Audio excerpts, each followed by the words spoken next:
Bonjour, merci d'être venu aujourd'hui pour notre Next Generation événement. Avant de commencer, je voudrais assurer que vous savez qu'il y a des traductions. Si vous allez au bas de l'écran, et vous pouvez avoir soit anglais, français ou espagnol. Et après l'événement, si vous avez des questions, vous pouvez mettre des questions et on va s'assurer dans la case Q&A et on va s'assurer de répondre aux questions. Merci de nous rejoindre. Je suis Shelley Stanley et je suis l'officier de Pathway International. C'est une organisation qui s'intéresse donc à la santé sexuelle et reproductive des personnes au cours des deux dernières années. Et depuis le forum Génération Égalité, nous avons parlé avec d'autres organisations qui s'intéressent à ces sujets.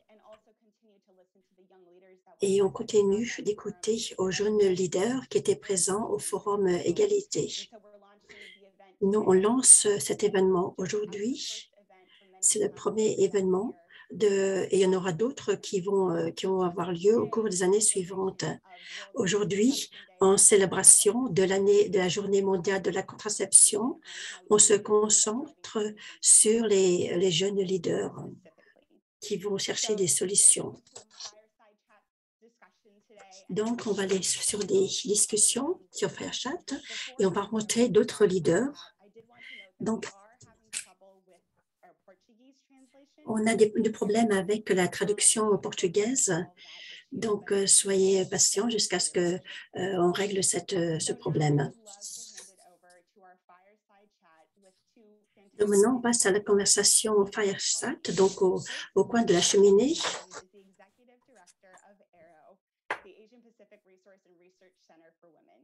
Donc, on va parler d'abord avec Siva, qui est la directrice de l'organisation avec des partenaires qui travaillent en Asie et avec donc des réseaux. Il joue aussi un grand rôle pour la santé et pour les droits de la santé au point de vue sexuel et reproductif. Et on est très content de vous avoir avec nous, Siva. Pauline Cartor aussi nous rejoint. C'est une directrice. Pauline est née en Libéria. Et elle est une universitaire de Libéria. C'est aussi une jeune leader et nous sommes ravis de l'avoir avec nous. Et c'est aussi elle fait de la recherche au niveau international à Libéria. Et c'est aussi une défendeuse des droits. Siva et Pauline, on est vraiment content de vous accueillir ici.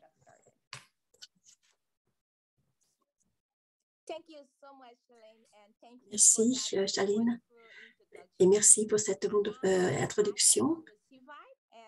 Et je vais donc être en conversation avec Siva. Et Siva va nous expliquer ce qu'on va faire aujourd'hui. Merci, Pauline. C'est toujours un plaisir d'être ici avec vous. Merci, Siva, je me porte bien. Et je suis excitée d'être ici avec vous. Il y a des milliers de jeunes qui s'intéressent à ce sujet de sexualité. Et par exemple, les mariages forcés, etc. En tant que jeune leader pour la santé sexuelle et reproductive. Maintenant, on va passer.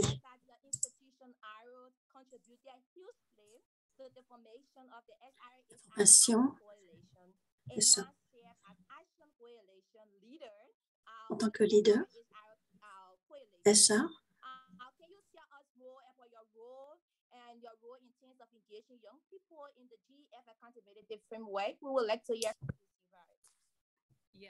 Thank you, Pauline.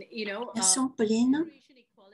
Le forum Génération Égalité, c'était une opportunité et une plateforme pour parler de l'égalité, alors que l'attention était focalisée sur COVID-19. Donc, je fais partie d'un groupe de conseillers qui a commencé en septembre 2019 et qui parlait des droits des femmes, des organisations et des discussions sur les priorités.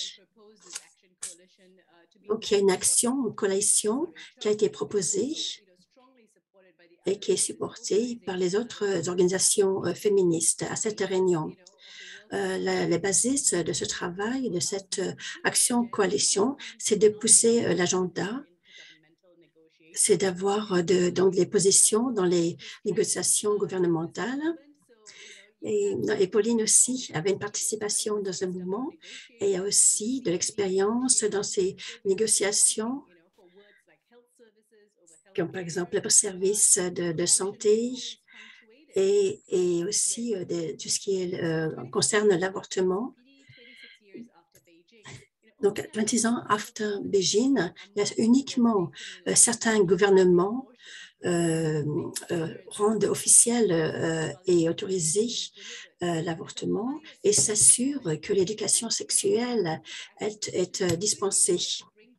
Alors, ce qu'on voulait faire, c'est vraiment avoir une forte coalition pour voir comment est-ce qu'on peut travailler ensemble et apprendre les uns des autres, parce qu'il est temps, parce qu'on ne peut pas attendre contre les personnes qui ne sont pas coopératives, parce que vous savez que la demande des jeunes, des femmes, des jeunes, etc., que la demande est réelle et énorme. Il faut que les besoins soient satisfaits. Donc, m'a demandé comment est-ce que on implique la participation des jeunes personnes. Au début, on a commencé, on a des mises à jour régulières dans la région et on partage les directions et les thèmes et on présente les priorités dans le cadre des priorités d'Action Coalition. Donc, si on a un bon nombre d'organisations dans la région et on les inclut toujours dans nos démarches et même dans les conférences, on garde toujours une place des jeunes, de leaders, par exemple de Mexico ou de Paris. On garde toujours une certaine place pour les jeunes leaders. Merci pour partager le travail que vous avez fait et en participant en tant que leader. Vous avez fait un point important la question de l'éducation, sexualité et des avortements qui sont faits de manière sûre. Les gouvernements qui contribuent à ce débat, il y a plus d'efforts qui sont faits. Dans ces conservations, on va savoir comment est-ce que les jeunes peuvent être au centre de ce débat, mais aussi participer aux décisions pour qu'il y ait une participation inclusive. Donc, je voudrais aussi inclure dans ce sujet la santé sexuelle et de reproduction et l'éducation, parce que c'est un challenge très important pour les jeunes et pour aussi pour le MFG, pour l'avortement, tout ce qui est avortement et les difficultés de santé. Et on contacte beaucoup de personnes qui sont très puissantes.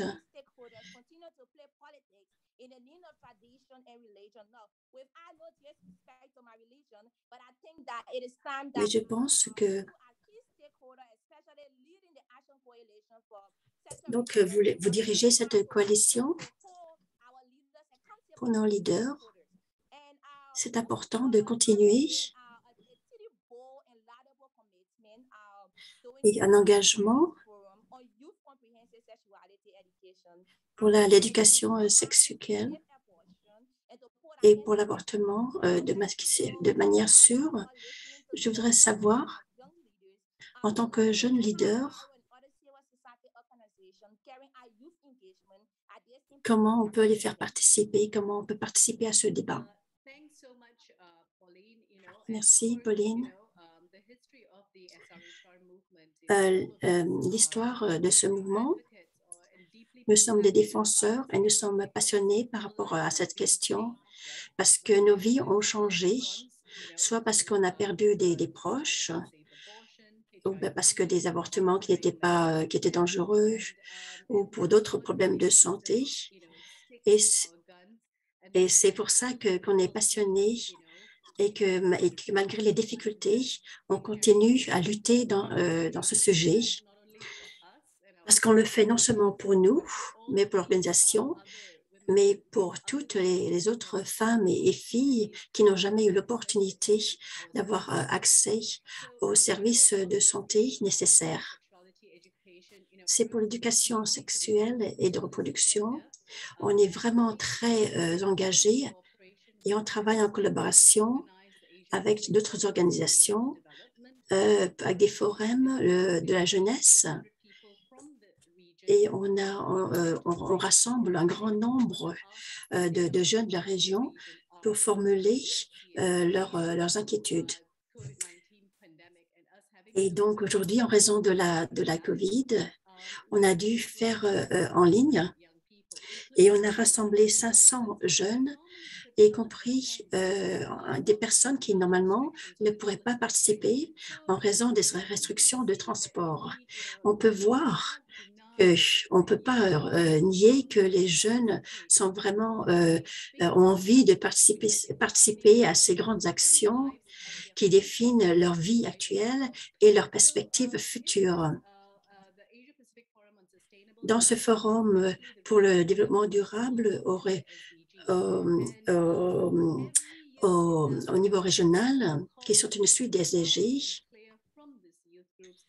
et de ce groupe de jeunes, c'est qu'une bonne éducation sexuelle est une priorité. Il faut absolument que ça existe dans la région. Comme vous l'avez dit, on a beaucoup de problèmes politiques avec cet agenda qui essaye de diluer le débat ou bien de réduire juste au principe de base. Donc, nous, on est tous avec les organisations des jeunes pour les soutenir, pour renforcer les compétences et d'avoir les ressources pour que ce débat soit amplifié dans toutes les régions. Et l'engagement des jeunes n'est pas adéquat tant que ce n'est pas vraiment significatif. Et c'est important de participer aux décisions et on organise donc une conversation tous les 2 ans, un dialogue, et on rassemble des personnes de gouvernement pour organisation des actions et pour actualiser le débat au niveau de l'UNESCO. Et on est aussi un partenaire de Right Here, Right Now, et qui a été créé par le ministère des Affaires étrangères hollandais. Et on crée toujours des plateformes pour les jeunes, pour que les jeunes prennent le leadership. Et au niveau des conseils des droits de l'homme.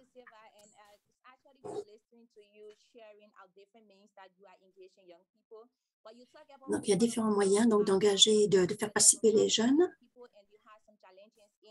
Et vous avez aussi des défis.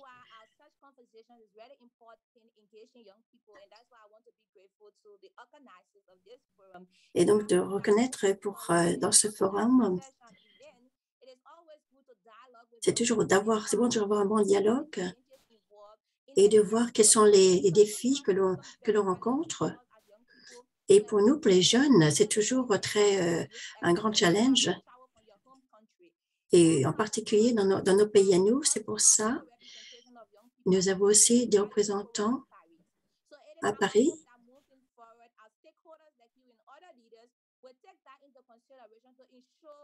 Donc, on veut aussi que les autres leaders prennent ceci en compte pour qu'ils incluent la participation des jeunes dans les décisions. Et donc, non seulement pour la mise en œuvre, mais aussi au stade de la planification, pour que les jeunes leaders qui attendent, qui viennent de la génération égalité, c'est un grand défi pour nous en tant que jeunes. Et donc, il faut s'assurer que les jeunes sont au centre. Et j'espère aussi qu'on va pouvoir prendre des actions parce que tant que ce n'est pas réel, parce que si les jeunes ne sont pas inclus et s'il n'y a pas suffisamment de ressources et de soutien, dans ce cas-là, on ne pourra pas atteindre nos objectifs. Et donc, nous espérons que les leaders et les autres leaders qui quittent nous soutiennent les jeunes.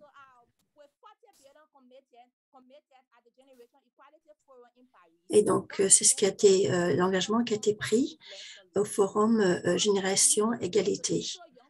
Alors, qu'est-ce qui doit être fait pour s'assurer que les jeunes puissent vraiment avoir un rôle important dans les prises de décision?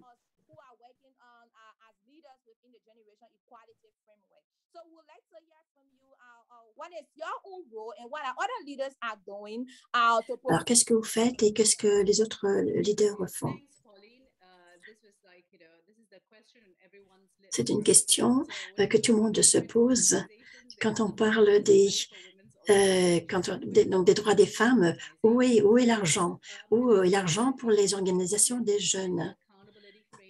Quand on parle de cadre de responsabilité, c'est l'opportunité pour nous de répondre à cela et de nous assurer que ce financement et qu'un un financement important aille directement à la source et qu'il n'y ait pas un grand nombre de personnes entre eux. C'est important pour nous aussi de faire un suivi de ces engagements. De mon expérience, j'ai remarqué que, par exemple, pour la contraception et que la planification familiale, pour les engagements financiers, donc, il y a donc des outils qui existent pour pouvoir faire un suivi de ce financement. Mais bien sûr, pour d'autres organisations, on veut utiliser un processus pour voir comment cet argent est dépensé, comment est-ce que les politiques sont décidées, comment est-ce que cet argent atterrit au sein des communautés. Est-ce qu'on travaille de manière inclusive? Est-ce qu'on inclut les personnes avec des handicaps, des immigrés, des réfugiés? Donc, cette démarche, c'est aussi important et essentiel dans le cadre de la responsabilité. Ce n'est pas uniquement de faire des choses, mais il s'agit aussi de voir comment on fait ces actions. Alors, qu'est-ce qu'il faut faire davantage pour que les jeunes puissent devenir des leaders? Pour moi, il faut se concentrer pour rendre le mouvement plus jeune, c'est-à-dire que ce soit des jeunes qui dirigent le mouvement pour toutes les questions au niveau du développement des programmes, pour la mise en œuvre des programmes. On sait que les jeunes sont avides de participer à tous les niveaux. Au niveau politique, stratégique, il faut que ce soit formulé par les jeunes. Et il est temps maintenant que ce soit les jeunes qui agissent.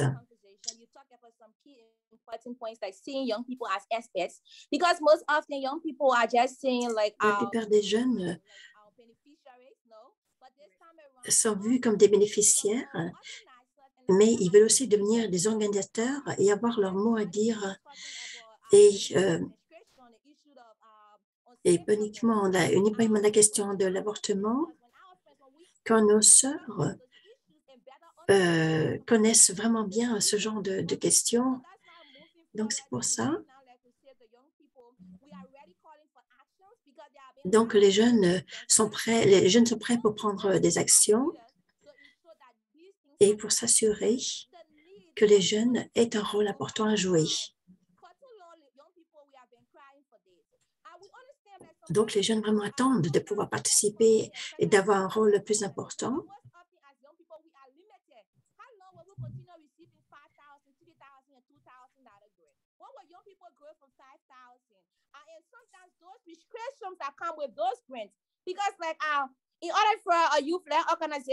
Pour qu'on ait une organisation qui soit dirigée par des jeunes, il faut commencer quelque part.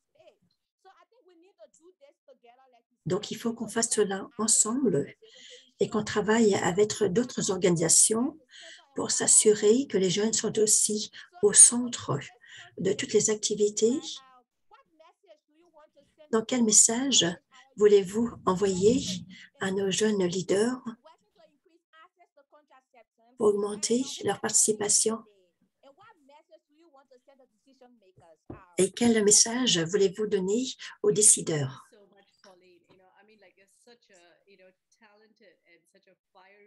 Vous êtes vraiment passionnée, Pauline, c'est formidable. Merci beaucoup. C'est comme, je voudrais souligner, Shailene, comme le 26 septembre, c'était la journée mondiale de la contraception et aujourd'hui, sa journée de l'avortement. Partout dans le monde, quand on considère les services de santé, on sait que ce sont les jeunes femmes qui rencontrent les plus grands problèmes en matière de contraception et d'avortement. Ce sont des services de santé qui permettent de sauver des vies. Et il n'y a d'une part deux problèmes, à la fois le problème parce qu'on est jeune et aussi parce qu'on est des femmes. C'est parce que c'est les adultes qui vont nous dire avec qui veulent avoir un contrôle sur nous au point de vue sexuel, au point de vue nombre d'enfants qu'on a. Et donc, c'est toujours contrôlé par les autorités, que ce soit la famille, les autorités religieuses ou autres. Et c'est pour ça qu'on a créé cet organisme, pour qu'on soit autonome, pour qu'on puisse avoir des prises de décision autonomes sur les débats qui nous intéressent et en particulier qui concernent notre corps. Et si on met ceci donc au centre de la conversation, et donc toutes les questions ne peuvent pas être séparées. Par exemple, la contraception ne peut pas être séparée de l'avortement ou des cancers du sein, etc., ou le VIH, le sida. Tout ça, ce sont des problèmes qui sont liés entre eux. Et ce sont aussi des problèmes qui sont globaux, puisqu'en fait, c'est une question de maladie, donc les congés de maladie, etc., au travail. Donc, il faut qu'on crée une solidarité entre les différents mouvements, sans rabaisser un des mouvements et rehausser l'autre. Il faut qu'on travaille vraiment en unité. Le message, c'est qu'au cours des dernières années et au cours de la pandémie, donc on a tous travaillé ensemble.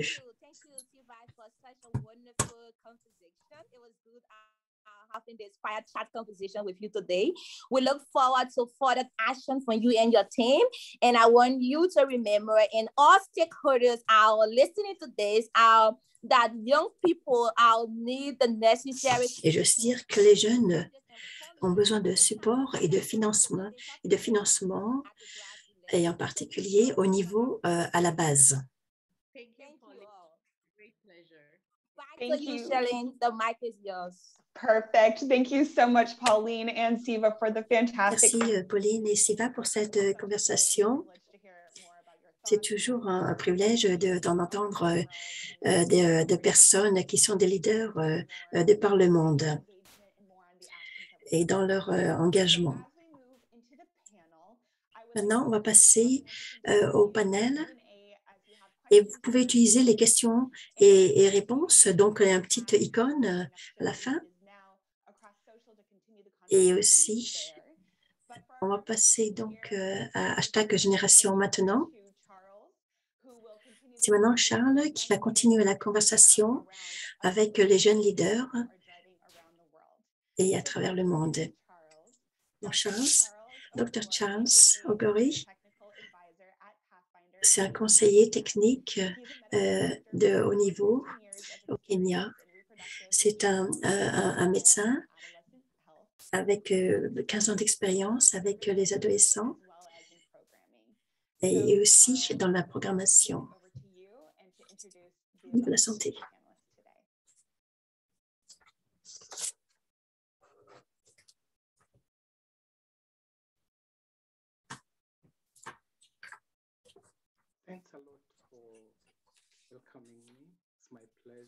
Merci de m'accueillir. C'est un grand plaisir pour moi d'être avec vous.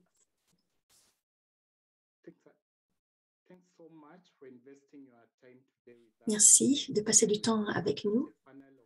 On a un panel formidable. Donc, c'est un panel pour essayer de trouver des solutions sur la santé sexuelle et reproductive.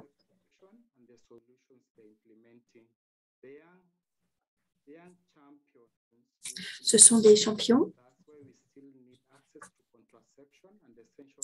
donc en particulier pour la contraception et en particulier pendant cette pandémie de COVID-19. Donc, on va discuter de ce qu'il nous faut pour pouvoir progresser et pour assurer l'inclusion de tout le monde. C'est un topic, c'est un sujet qui est important et on voudrait être interactif pour essayer d'avoir une conversation interactive. Vous pouvez mettre vos questions dans l'icône des questions-réponses. Alors, parmi dans le panel, on a d'une part Melissa de Brésil.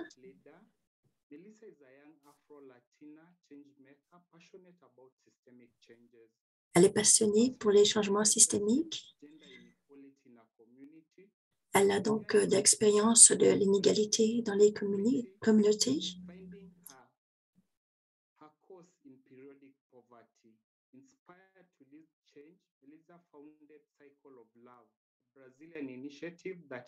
Elle fait partie donc de l'initiative brésilienne en matière de sexualité.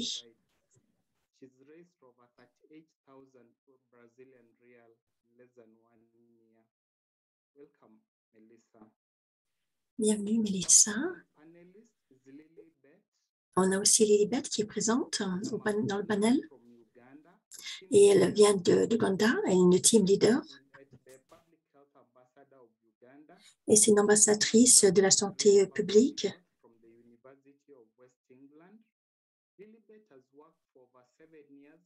Elle a travaillé pendant 7 ans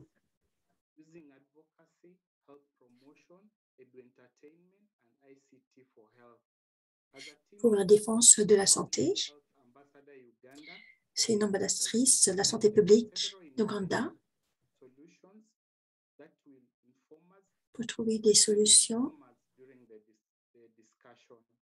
et elle va en parler pendant la discussion.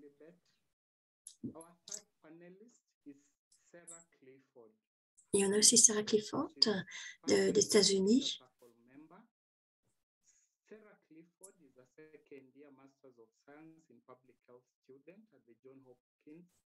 Elle travaille aussi pour la santé publique et pour la santé sexuelle et reproductive et la santé des enfants. Elle est défenseuse de la santé publique et de la santé sexuelle et reproductive. Elle a l'expérience dans l'éducation communautaire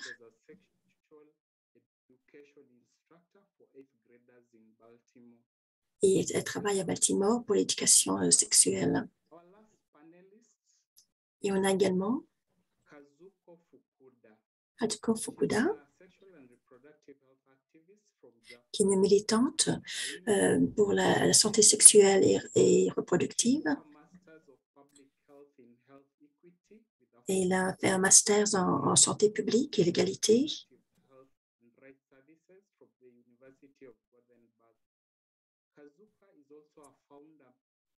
Elle est aussi fondatrice d'un mouvement de base et dirigé par les jeunes. Hashtag.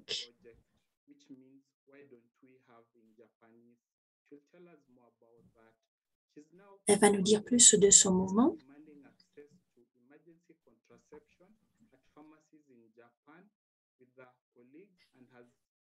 Et donc,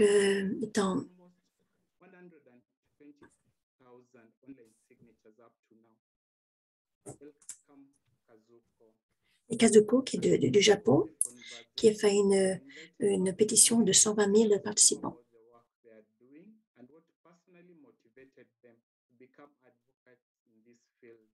Donc, ils vont expliquer pourquoi est-ce qu'ils sont passionnés et qu'est-ce qui fait qu'ils sont des militants et des défenseurs dans ce domaine.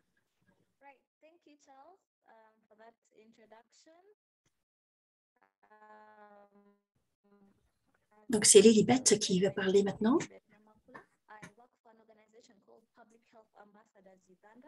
Je suis donc une ambassadrice en Ouganda. C'est une organisation qui est dirigée par les jeunes qui se centralise sur les questions de santé sexuelle et reproductive. Donc, on s'occupe de la menstruation, hygiène, la planification familiale, le sida. Et je suis vraiment contente d'être ici. Je pense que je me suis intéressée dans ce demande de défense pour des jeunes à la fin de mes études. Il y avait un certain nombre de personnes qui étaient passionnées, comme moi. On a commencé par un groupe de danse et de musique et on est allé dans différentes communautés. Et à partir de là, on a été passé, et c'est de là qu'on est passé ensuite, on a créé une organisation et c'est l'organisation à laquelle j'appartiens maintenant.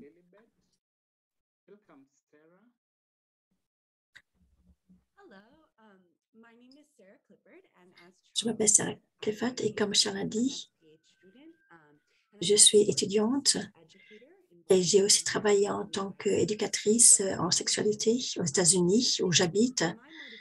Je pense que ma motivation pour devenir une défenseuse parce que j'ai été élevée dans un État où l'éducation sexuelle n'était pas obligatoire.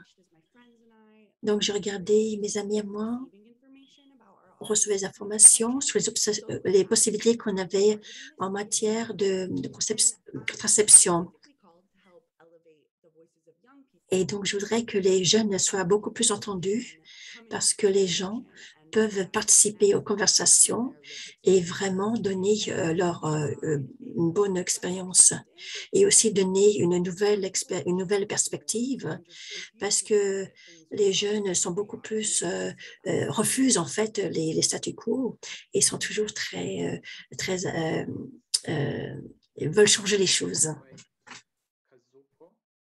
Et Kazuko?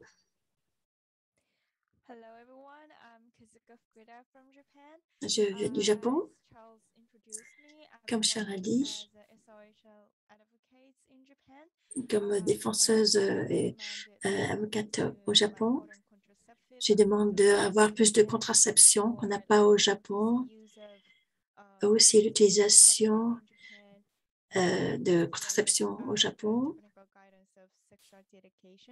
et aussi et j'ai donc aussi participé à un guide sur l'éducation sexuelle qui a été publié dans mon école.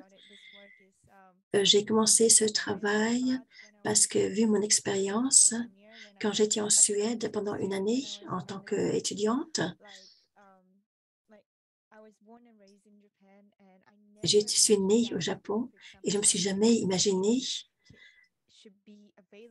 que la contraception devrait être disponible, par exemple, en pharmacie pour 10 $, par exemple. Parce qu'au Japon, ça coûterait 10 000 $ et il faut une ordonnance.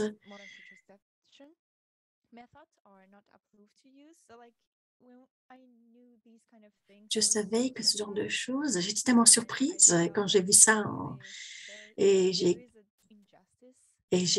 pensé que c'est vraiment, il y a de l'injustice ici et je voulais changer cela et c'est pour ça que j'ai commencé ce projet. Et merci de m'avoir avec vous aujourd'hui. Thanks, Kazuko. You're welcome. Now, lastly, welcome Melissa. Et Melissa? Hello, thank you. I started advocating for contraception in Brazil. J'ai commencé à préconiser la contraception au Brésil parce qu'il y a beaucoup de jeunes qui sont enceintes à 12 ans ou à 16 ans, ou 12 ou 13 ans.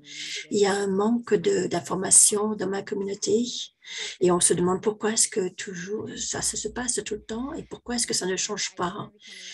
Et j'ai commencé à devenir militante et aussi éducatrice pour la santé sexuelle et reproductive. Et je pense que ça doit être la santé publique et que toutes les personnes, quel que soit leur âge et leur sexe, doivent avoir un accès facile à la contraception et à l'éducation sexuelle.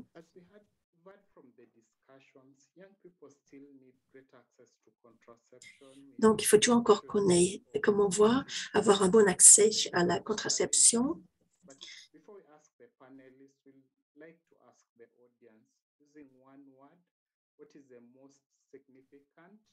Qu'est-ce qui est le plus important?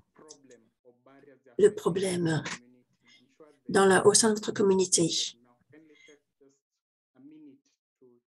Est-ce que c'est le manque d'information ou est-ce que c'est une mauvaise information? Donc, ça, c'est la première case. Est-ce que c'est un mauvais accès aux services, aux installations sanitaires, aux centres sanitaires? Est-ce qu'il y a un stigma de la part des fournisseurs de santé, de soins de santé? Est-ce qu'il y a un stigma des pairs au sein de la communauté ou autre?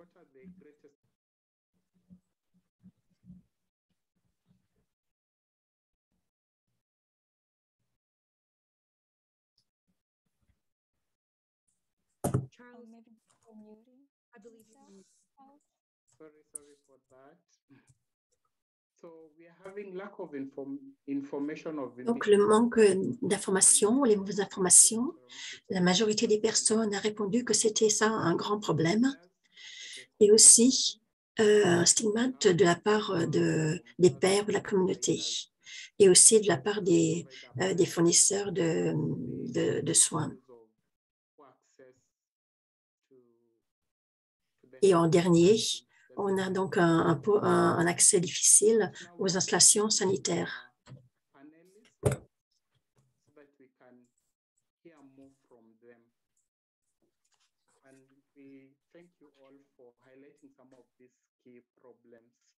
So we'll start with Sarah. Can you please tell us what are the barriers and what are the solutions that you are implementing? Donc, quelles sont les solutions que vous pouvez proposer, Sarah? Parmi les jeunes avec lesquels je travaille, la mauvaise information, c'est un grand problème. Beaucoup de gens qui ne comprennent pas très bien quelles sont les possibilités de contraception, ni pour les effets secondaires. Et je pense qu'une solution, c'est vraiment de fournir une éducation sexuelle qui est meilleure. Et, par exemple, mais il y a aussi d'autres problèmes comme l'assurance, le coût, ou alors les médecins ou les parents. Et aussi une barrière, c'est pour... donc, le fait qu'il y a différents problèmes, différentes barrières, c'est pour ça que c'est important d'inclure tout le monde à tous les niveaux. Par exemple, Par exemple, le mouvement de liberté, c'est par exemple pour que la contraception soit disponible directement à la pharmacie, plutôt que d'utiliser la contraception d'urgence. Auparavant, il fallait une ordonnance pour pouvoir l'obtenir, mais maintenant, grâce à beaucoup de militants, maintenant, on peut l'obtenir directement, sans passer par, sans avoir besoin d'une ordonnance.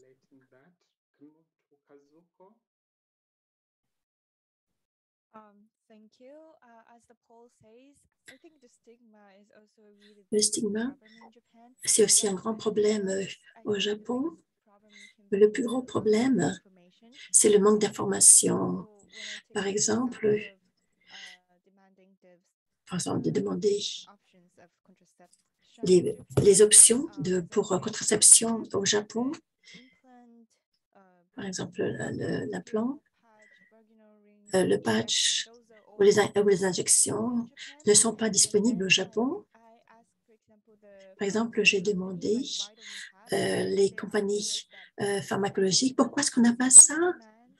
Et alors, leur réponse, c'est que on ne voit pas de demande, il n'y a pas de marché pour ça. Mais alors, si on voit les raisons pour lesquelles il n'y a pas de demande ou les marchés, c'est parce que les gens ne savent pas que ça pourrait exister, y compris les médecins. Et si on ne sait pas, dans ce cas-là, on ne peut pas en faire la demande. Mais ce n'est peut-être pas des solutions innovantes, mais depuis que j'ai commencé à expliquer dans les réseaux sociaux toutes les différentes options qui existent, on a 14 000 signatures qui demandent à avoir plus de clarité et qui demandent à avoir ce type de contraception. La même chose peut être dit pour la pile d'avortement. On n'a pas cette pile d'avortement, on a juste l'opération pour l'avortement.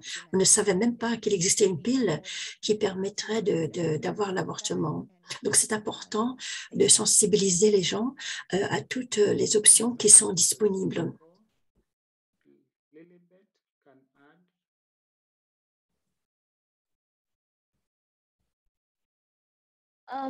For me, I do have to strongly agree with Sarah and Kazuko. Je suis d'accord avec Sarah et Kazuko.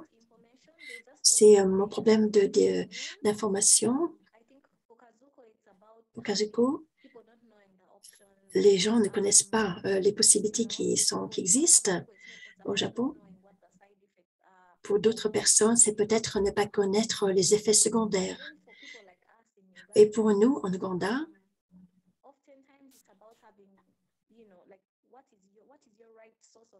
c'est de connaître la bonne information. Mais on sait qu'il y a la contraception. Les jeunes pensent que c'est uniquement pour les adultes. Les parents, par exemple, ou légalement donc, peuvent avoir des rapports sexuels. C'est eux qui ont la contraception. Donc, c'est l'accès à l'information pour les jeunes.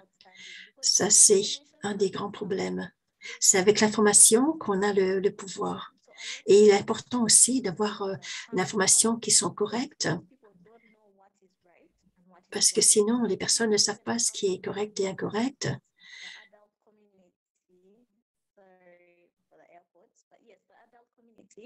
Donc, ça communique. Donc, ce sont les adultes, la communauté des adultes qui, en fait, ne donnent pas les informations aux plus jeunes.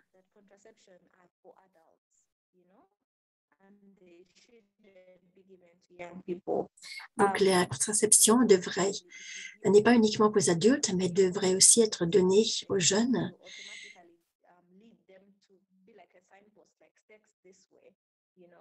Et donc, on devrait avoir, donc, finalement, que ce soit signalé de façon très claire. L'information, c'est le problème le plus important à résoudre. Melissa, is it different in Brazil? Et au Brésil, Melissa, qu'est-ce qui se passe?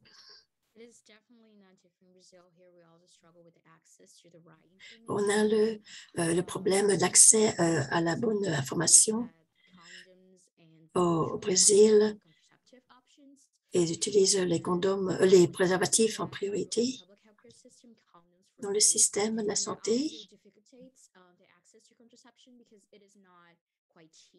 parce que l'accès à la contraception n'est pas, c'est cher en fait. Il y a aussi des gros problèmes. Par exemple, on a beaucoup de grossesses.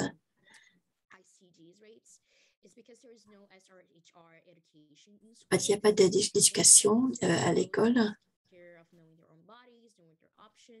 sur l'éducation sexuelle.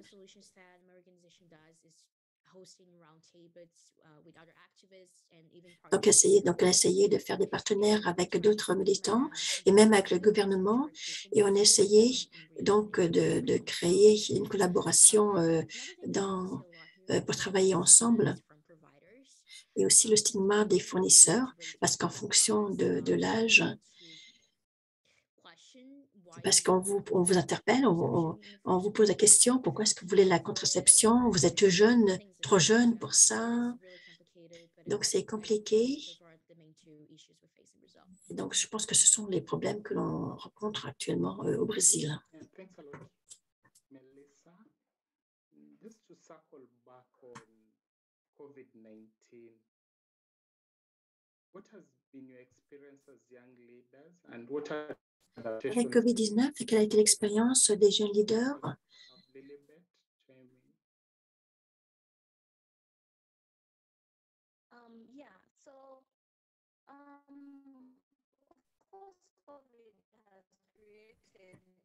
New and eventful challenges. C'était un nouveau défi. Et en particulier donc dans le domaine de la sexualité. What we do is to reach out to young people where they are. So we reach out to those that are out of school in communities. Donc on essaye de joindre les jeunes là où ils sont, c'est-à-dire qu'on se rend dans les communautés, on essaye de rencontrer les jeunes et d'organiser young people, big numbers of young people taking up the different types of information that they have been yearning to find out about. Et donc pour leur donner des informations qu'ils recherchent. Avec COVID-19, donc les écoles même à ce jour sont fermées et donc on est passé à l'éducation en ligne.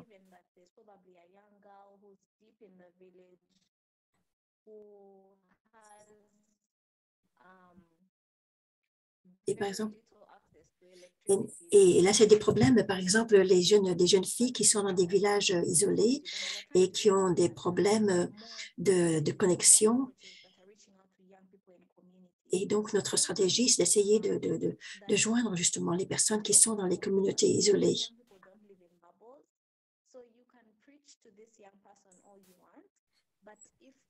Mais il y a aussi les tabous.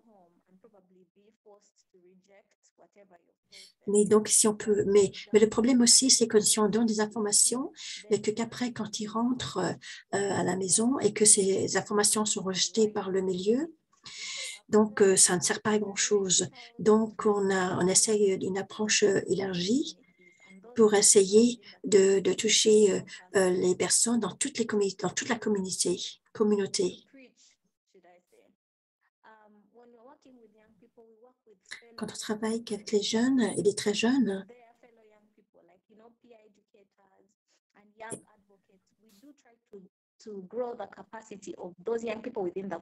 et on essaye de développer les jeunes et de développer la capacité des jeunes parce que c'est eux qui ont une influence sur leur père. So they can be able to grow their community information. Et pour développer au sein de leur communauté et de donner les informations nécessaires. Thanks a lot. I think we are losing you a bit. As you adjust the system, we can hear more also from Sarah. Has it been different in US? Yeah, so I will jump off what Lilibet said. You know, with COVID-19, we had... Comme a dit Lilibet, Avec COVID-19, on a eu beaucoup de problèmes parce que les écoles sont fermées, parce que ça veut dire que vous n'avez pas accès à l'éducation sexuelle correcte, mais aussi aux services de santé et peut-être difficulté d'obtenir des contraceptions. Et donc, moi, j'ai fait l'éducation de sexualité en ligne. Mais il faut reconnaître que tout le monde n'a pas accès à un ordinateur et on ne veut pas que certaines personnes se retrouvent isolées. Mais j'ai vu, en allant en virtuel, finalement, il y avait un espace dans lequel les jeunes pouvaient vraiment se rejoindre, surtout que les jeunes, en fait, ce sont eux qui utilisent le plus Internet. Et quelquefois, en salle de classe, on n'est un peu pas à l'aise avec ses collègues. Et finalement, avec une plateforme virtuelle, on peut être plus à l'aise et ils peuvent donc ne pas allumer la vidéo et poser des questions de manière anonyme. Et donc, ça permet finalement, COVID-19 a permis de créer des suggestions innovantes, des solutions innovantes. Thank you, Sarah, for sharing the adaptations you are having and the barriers in the US. We'll now move to another issue. We find that about 50% of the population is under 50% de la population in Africa is even en Afrique, 80% of the population is under 30. And a report in 2018 indicated the age of the head of state. un rapport de 2018 The leaders are older. et sur une étude de 4 ans Being involved. dit que les jeunes ne sont pas impliqués. Qu'est-ce qu'on peut faire pour impliquer davantage les jeunes et pour trouver des solutions ensemble pour que en progressant, on progresse ensemble. On va parler avec Kazuko.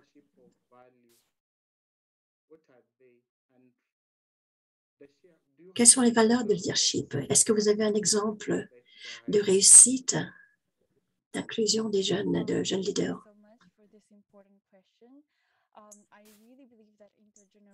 Je pense que les conversations intergénérationnelles sont importantes. Sinon, des questions importantes que des minorités rencontrent sont, par exemple, au Japon, dans tout le Japon, on a moins de 1% de politiciens qui sont qui ont 20 ans et plus, et uniquement 10% de personnes, de femmes qui sont dans le gouvernement. Donc, les jeunes femmes sont vraiment des minoritaires en matière de prise de décision. Quand on parle des barrières par rapport à la contraception, ce n'est pas uniquement par rapport à la formation, mais c'est aussi une question de coût.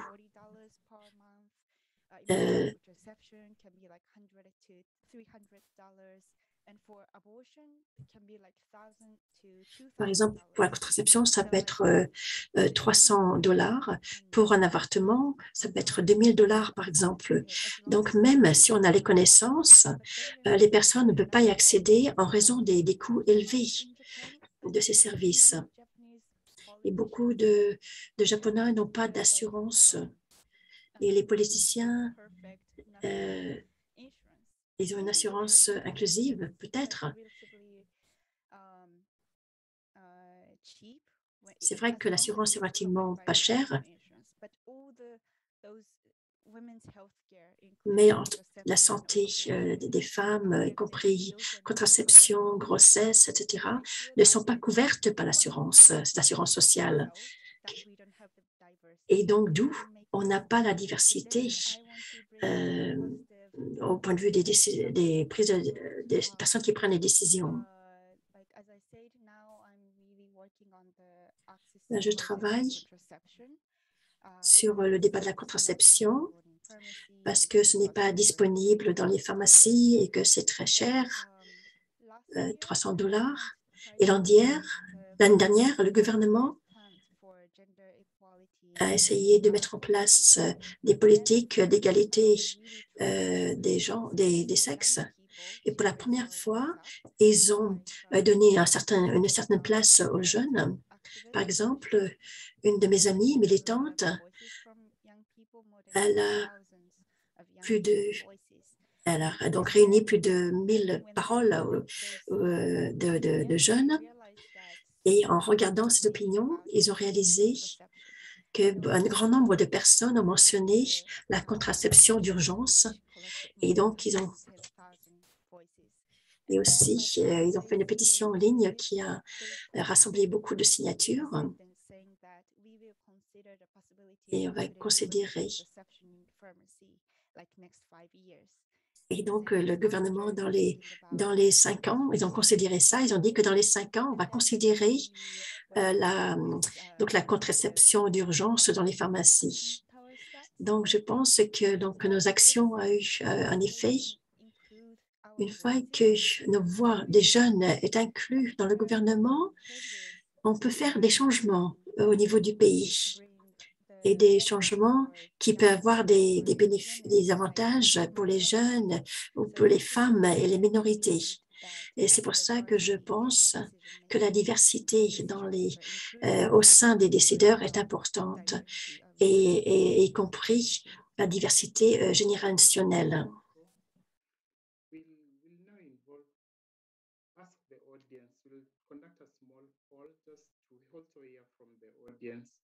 Et on veut aussi entendre donc les avis de l'audience. Qu'est-ce que les jeunes leaders ont besoin des décideurs pour assurer la réussite de leurs solutions? Donc, un choix multiple. Est-ce qu'on a besoin d'un soutien financier pour les solutions? Est-ce qu'on a besoin d'opportunités de parler du travail réalisé? Est-ce qu'il faut augmenter la sensibilisation par rapport aux solutions? Est-ce qu'il faut du soutien technique par rapport au domaine? Est-ce qu'il faut des alliés au niveau des décideurs, donc au niveau des personnes qui prennent les décisions, ou alors autres?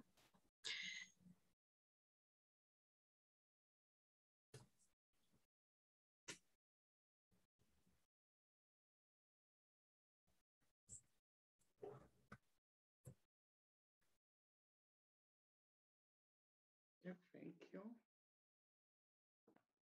So from the poll, financial support for solutions is the most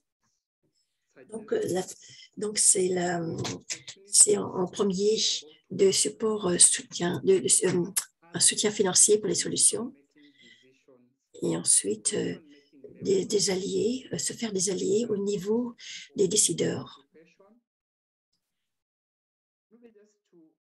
Add to what the audience has said and what Kazuko said earlier. Sarah, can you tell us what we look to driving action and inclusion of young leaders in decision making? Alors, pour inclure les jeunes dans la prise de décision, qu'est-ce qu'on peut faire?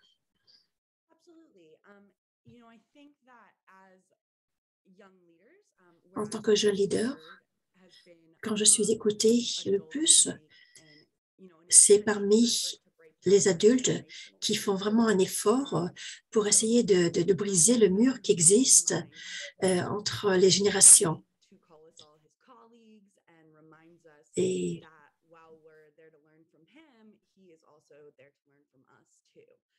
donc, par exemple, il y a une personne qui appelle tous les collègues et un décideur qui appelle les collègues et pour dire que non seulement on apprend les uns des autres. Et donc, ces adultes veulent aussi, non seulement écouter, enseigner aux jeunes, mais aussi écouter et voir ce que les jeunes ont à dire. Et tout le monde pourra en profiter si ce genre de dialogue existe entre les différentes générations. You have solutions. And at times, you can imagine if you are president or you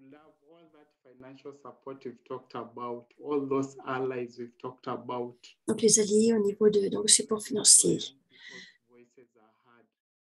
Qu'est-ce qu'on peut faire pour que les voix des jeunes soient entendues? Et en particulier pour avoir accès aux services dont ils ont besoin.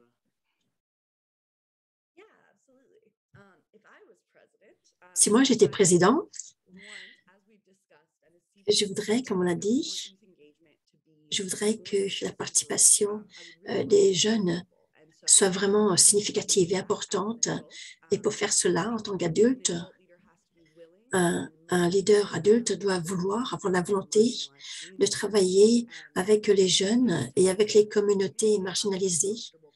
Il fallait vraiment s'engager à avoir des conversations qui peut-être ne sont pas confortables et de prioriser ces expériences et de les parce qu'on se concentre trop, on accorde trop d'importance par rapport au travail, combien d'années on a été à l'école. En tant que président, je serais très ouverte et j'aurais la volonté de demander de l'aide et de demander de l'aide, par exemple, aux jeunes.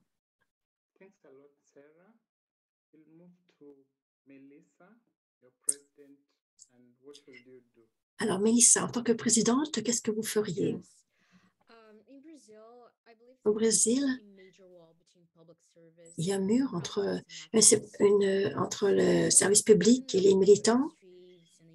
Même si on est dans les rues, etc., le gouvernement ignore les voix de la rue.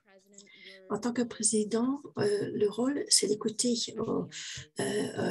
aux gens, et en particulier les jeunes. Et une façon, c'est d'assurer d'avoir un programme qui a un rapport avec les problèmes des jeunes.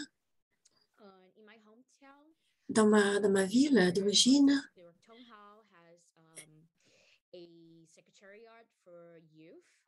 il y a un secrétaire pour les jeunes, c'est-à-dire une personne qui est responsable toutes les questions sont importantes à la jeunesse. Et ça, c'est quelque chose que je ferais si je suis président au niveau fédéral, parce que sinon, on ne peut pas progresser.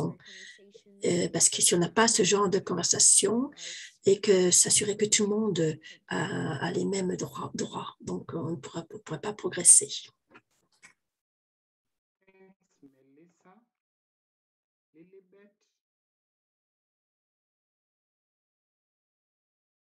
Building off President Melissa and President Sarah's point.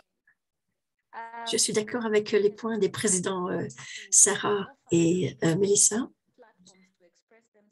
Souvent, les jeunes ne...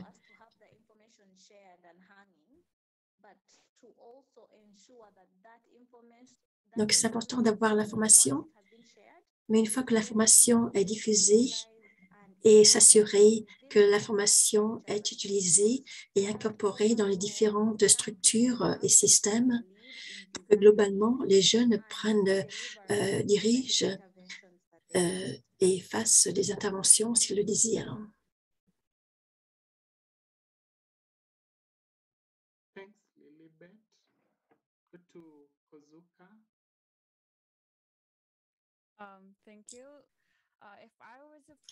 En tant que présidente, je veux que des actions affirmatives soient créées pour l'égalité des sexes, de l'âge, et en particulier pour les prises de décision et pour établir les politiques. Et je voudrais aussi souligner que ce n'est pas suffisant d'écouter les jeunes. Il faut aussi que les jeunes fassent partie de la prise de décision, donc fassent partie du procédé de décision.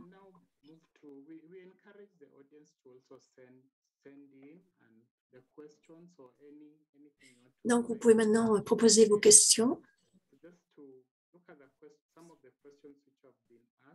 On a déjà des questions qui sont posées et on va les proposer donc au panel. Une question pour Kazuko. Any pushback as you've been sharing more information about contraceptive that's available? Est-ce que vous avez donc eu expérience? Est-ce que vous avez été repoussé quand vous avez donc donné des informations sur la sexualité et comment est-ce que vous avez réagi sur les réseaux sociaux? Oui, effectivement, j'en ai eu beaucoup. J'ai eu par exemple des commentaires négatifs. Pourquoi est-ce qu'on devrait affecter des ressources aux jeunes qui s'amusent avec la sexualité plutôt que juste faire des enfants? Mais une des plus grandes barrières que l'on a, c'est les gynécologues. C'est eux vraiment qui représentent la plus grande barrière, qui ne veulent pas donner la contraception ou qui ne veulent pas faire des avortements en toute sécurité. Je pense que ce sont des droits humains qui sont essentiels et des droits de santé qui sont de base essentiels. Et de mon cœur, je demande que quelque chose soit fait pour que les droits humains en matière de santé soient assurés. Et dans ce cas-là, on pourra être une société solide.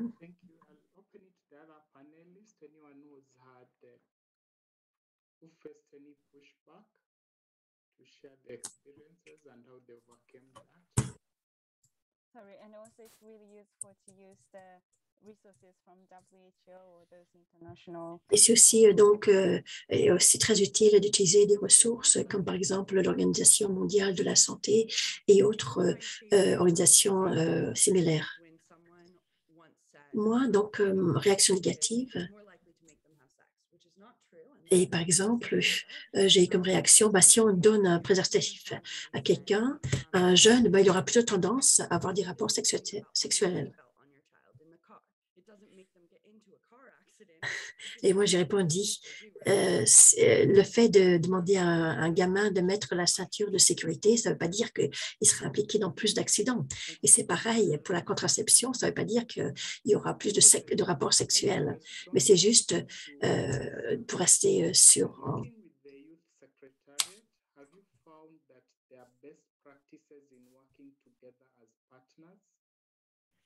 Alors, quelles sont les meilleures pratiques pour travailler en tant que partenaire avec des jeunes? Les meilleures pratiques, c'est de pratiquer, d'écouter. Les critiques, je ne sais pas. Souvent, on a des conversations qui sont difficiles et on a beaucoup de choses à dire. Et souvent, on n'écoute pas ce que l'autre partie a à dire. Donc, c'est s'assurer que les deux parties écoutent et d'essayer de trouver des solutions qui soient inclusives. Et aussi,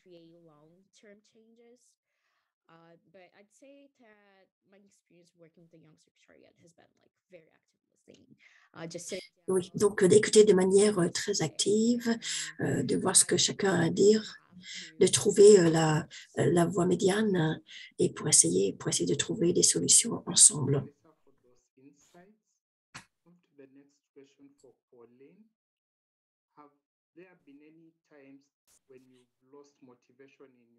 Et Pauline, est-ce qu'à un moment donné, vous avez perdu la motivation? Et qu'est-ce que vous avez fait pour que cette motivation revienne?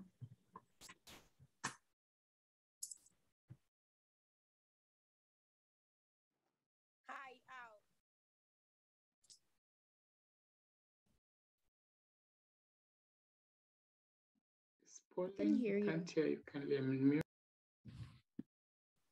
Okay, Al, thank you so much, Al. Like you said, Al, sometimes, especially for us as young people working at the grassroots level, many days, en particulier pour les jeunes, quelquefois on est très frustrés.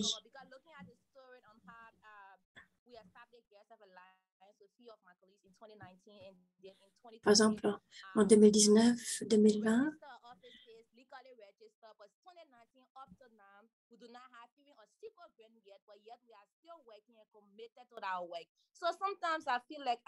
Quelquefois, c'est très frustrant parce qu'il faut attendre très, très longtemps. Et puis, quelquefois, j'ai envie de crier.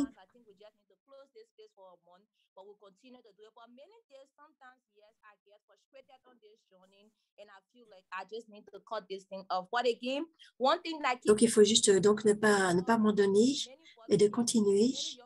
Et il y a beaucoup de gens qui nous attendent finalement, qui ont besoin de notre aide. Et c'est ça qui permet de motiver, le fait de savoir qu'il y a des gens qui comptent sur nous. Et ça permet de continuer dans mon combat.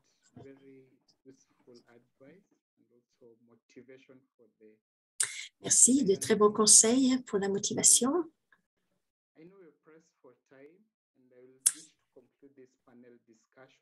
Donc, on va bientôt arriver à la fin de cette discussion.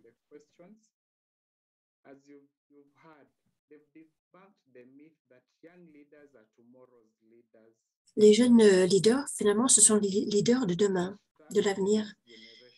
Donc, hashtag Next Generation Now.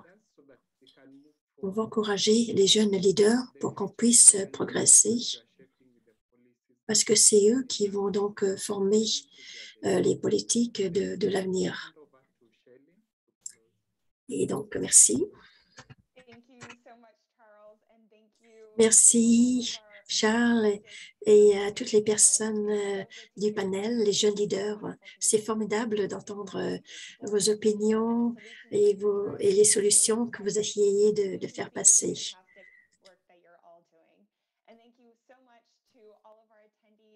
Et merci à tous les participants qui ont participé aujourd'hui à la conversion. Donc, après cet événement, vous pouvez obtenir d'autres informations du travail que l'on fait et des opportunités pour que vous-même puissiez participer en tant que jeune leader. Et aussi, si d'autres organisations veulent travailler avec nous, il y a également de grandes opportunités, on serait ravis. Merci à tous pour participer aujourd'hui. On est à temps pour finir. Et j'espère que vous avez tous une bonne fin de journée. Merci, au revoir.